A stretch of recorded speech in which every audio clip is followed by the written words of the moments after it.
Lwasenyange gabula ezziba. Inva mu mutuba gwa Kaaso Ennakatyaba.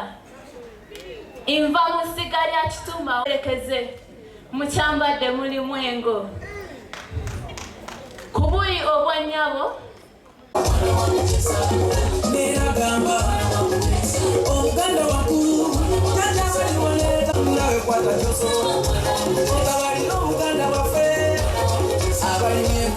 nsanyusa okubalaba bassebo ne bannyabo mukuliko amakubo.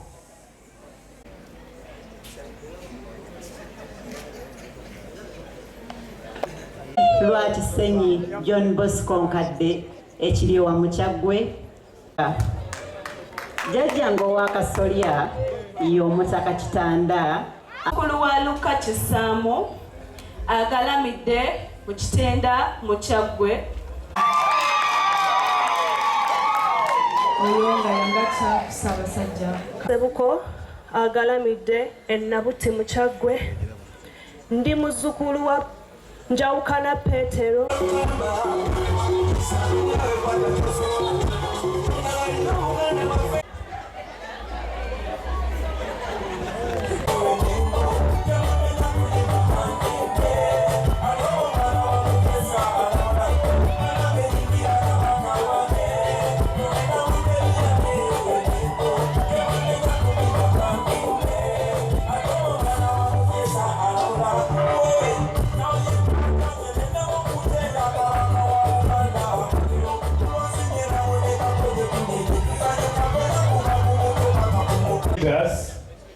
George Kajimu ate mu kibuga kino abantu bamanyi bulungi nti emupyaddako omukono municipality n'ekyo kyebaliza Mukama ate nammwe mbeebaza. Okusookera ddala njagala okwebaza ennyo olw'omukolo guno gwe tulina wano olwali.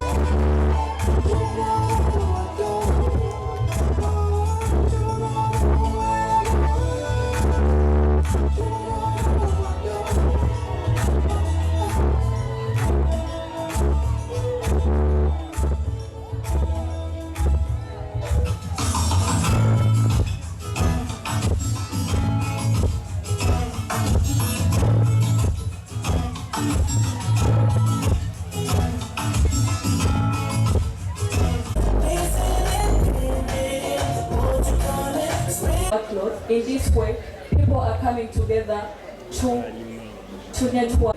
We get in Uganda because the sunshine also helps us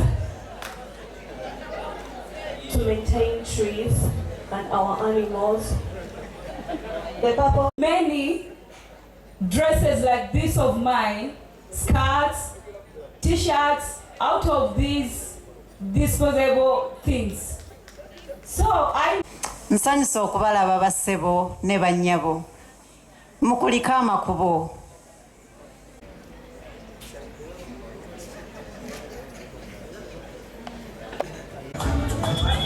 Tubalamusiza nnyo nze mutaka Christopher Kaddu Namutwe. Tuli mu nteekateeka ezisembayo ez'abannalulungi abankumi 224-25 nga ziri wano ku Bredo Hotel e Mukono mu ssaza eddungi erya Ssaabasajja e Kyagwe. Bwe tuli wano ekitundu ekya Wantoni Mukono municipality. Ebivuga ebyo by'owulira emabega byebimu ku by'abateesiteesi be twapangisiza okubeera nga beetaba ku mukolo guno ogw'okulonda Nnalulungi w'omwaka guno. Tulina abawala 9 abeetabye mu mpaka zino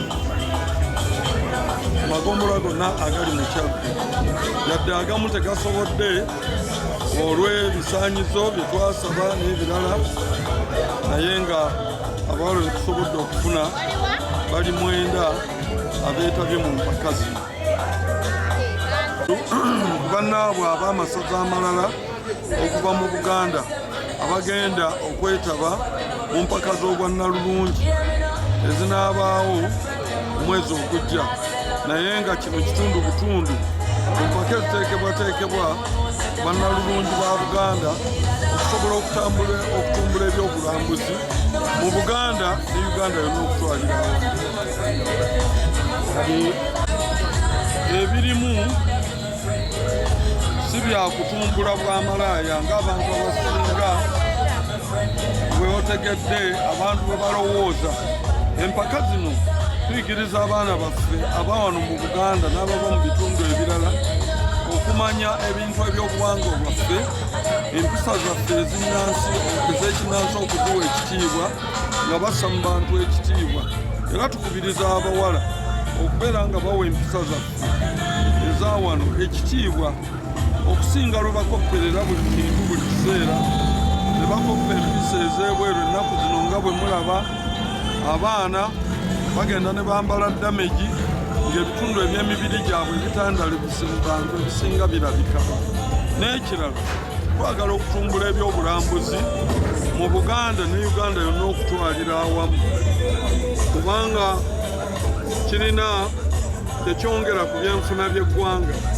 Kintu ekirala, empisa ez'obuntu ezaali zibulidde mu bintu abaana bye bakoppakoppa, tusuubira nti bwe tubeera n'emikolo bwe giti kijja kutumbula nnyo abaana okumanya ebyobuwangwa era nga ndikuweereza mu kitongole ky'Obwakabaka Buganda Heritage and Tourism Board nga ffe tuvunanyizibwa Nakiwala Masitula neddira Ngonge ndi muzzukulu wa Kisolo.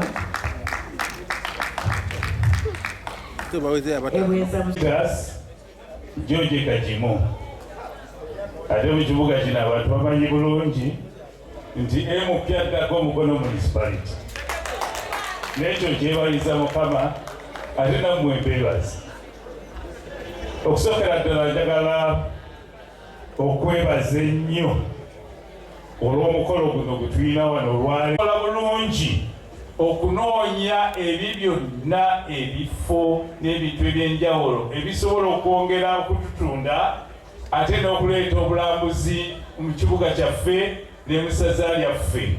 N'olwekyo n'olukiiko olw'endiko kakati tuli mu kunoonyereza kiki bye tulina wano: enzizi, ebiyiriro, emiti egyafukamira, emiti eminene, bintu byonna byonna ebyenjawulo tusobole okuba nga tugenda tukuza essaza lyaffe. Nnyina okulowooza nti essaza ly'Ekyagwe liyina emikisa mingi nnyo, kubanga n'omusajja Ssakiru yali awo okusaza n'atunuulira Mukono eno byonna n'agamba this is the pearl of Africa. N'olwekyo Kyagwe omumyuka nti tugenda kuyimirira nammwe okulaba nti Kyagwe avaayo. Mwebale nnyo mwenna okutuwuliriza, mwebale nnyo kujja ku lwa Katonda n'ensi yange. Ssaabasajja Kabaka awangaale. Nawe oyo nno ye Nantongo Feva, oyo nno engula alina 3 yava. Tugenda okufuna bambasada abagenda okubeeyongerako okutumbula ebyobulambuzi. Buli mwaka tubeera ne fiimu, era ku luno omulamwa tourism peace. Ekigambo kiri nti ebyomu obutonzi ate ekirimu obulambuzi. Ekigambo tulina okugatta ebimukuwa nga gw'omuwa tomumanyi. Tubeera mu masomero naye omuntu asooka nakwetegereza nalaba n'omwana dde omwana akola ki wanaasula, naye omwana n'amukuwa omuliise omunywese nakkiriza nti omwana ali buki bulungi.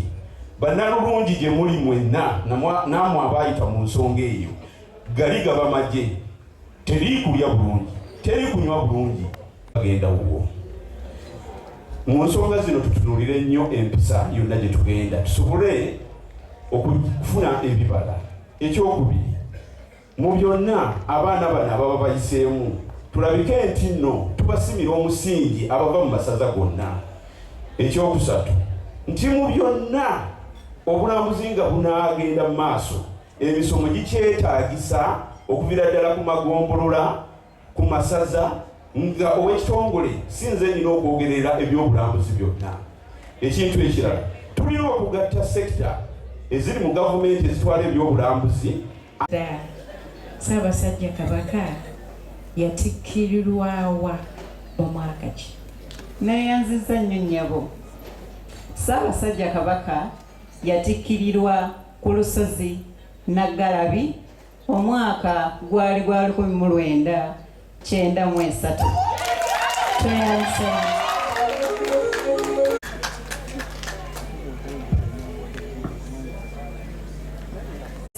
The issue of young youths being ignorant about their culture and their norms. If I happen to work with this organization, I'm very sure it will handle this problem, since Kyagwe we have so many tourist attractions. For example, we have the Ssaza Falls